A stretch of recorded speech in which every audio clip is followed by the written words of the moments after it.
آپ ہمیں دیکھ رہے ہیں کہ ہمارے اوپر بغاوت کے بھی مقدمے ہیں، ہمارے اوپر جو ہے نا غداری کے بھی مقدمے ہیں، ہمارے اوپر دہشت گردی کے مقدمے ہیں، اور اللہ معاف کرے 302 کے نام سے ہم ڈرتے ہیں، 302 کے بھی مقدمے ہیں۔ یعنی آپ جب اپنے ان شہریوں کو جو کہ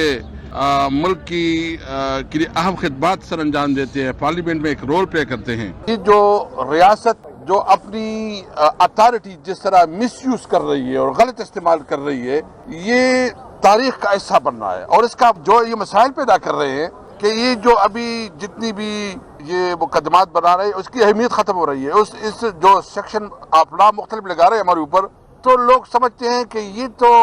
انتہائی بدترین انتقامی کارروائی ہے اور اس کا کوئی ویلیو بھی نہیں رہی۔ اور یہ دنیا میں جو اس وقت آپ دیکھ رہے ہیں کہ جو یورپی یونین کا اور خاص کر جو ہے نا برٹن گورنمنٹ کا ان کا جو کنسرن آیا ہے، اور جو ہمارا بھی کنسرن ہے کہ ملٹری کورٹس کی وہ جو ہے نا سویڈن کے ملٹری کورٹس کے اندر جو ہے نا ٹرائل ہو رہے ہیں، اور مجھے افسوس بھی یہ ہے، مایوسی بھی اس پہ ہے کہ سپریم کورٹ کا جو فیصلہ تھا اس پہ ہمیں شدید مایوسی ہے کہ جب کورٹ جو ہے نا وہ اختیار دے دے اور وہ آئین اور قانون سے بالاتر فیصلے کرے تو پھر عام عوام کدھر جائے؟ ہمارے پاس کیا ہے؟ دیکھو، آئین ہمیں حق دیتا ہے کہ ہم پرامن احتجاج کر سکتے، آئین ہمیں حق دیتا ہے کہ ہم اپنی آواز ہر مقام پہ ہر جگہ۔ انہوں نے اسلام آباد میں قانون پاس کیا،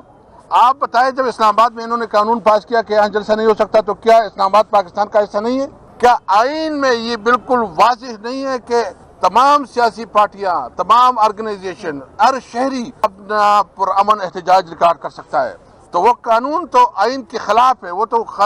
آئین کی خلاف ورزی ہے، وہ کنٹراڈکشن ہے آئین کے ساتھ، اس کی تو کوئی حیثیت نہیں رہی ہے۔ میں چیلنج کرتا ہوں کہ پی ٹی آئی کی کسی ایک کارکن کو دکھائے کسی نے گملہ توڑا ہو، کسی نے تشدد کیا ہو۔ ایک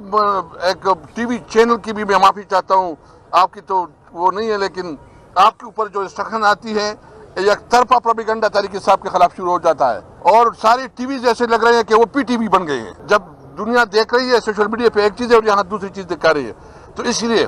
ہم نے ایک بات طے کی ہے کہ ہماری جدوجہد اس ملک کے اندر آئین اور قانون کی بالادستی، ہم اپنے موقف سے کسی طور پر پیچھے نہیں ہٹیں گے۔ ہمارا موقف واضح ہے کہ اس ملک میں قانون کی حکمرانی ہونی، ہمارا موقف یہ ہے کہ پارلیمنٹ جو ہے نا تمام اختیار اتھارٹی وہ پارلیمنٹ کے پاس ہو، اور وہ پارلیمنٹ جو فارم 45 کی بنیاد پہ ہو، جو عوام کی صحیح نمائندگی کرتی ہو۔ ہم آزاد عدلیہ چاہتے ہیں کہ ملک میں آزاد عدلیہ ہو، ہم چاہتے ہیں کہ سویلین سپریمیسی ہو، ہم چاہتے ہیں ملک میں قانون کی حکمرانی ہو۔ یہ ہمارا بالکل، کل ہماری ملاقات، ہماری بات چیت ہوئی ہے، اس پہ ہم نے انیشیل اپنے ڈسکشن رکھا ہے، ہم نے اس کے اوپر اپنا موقف رکھا، ہم نے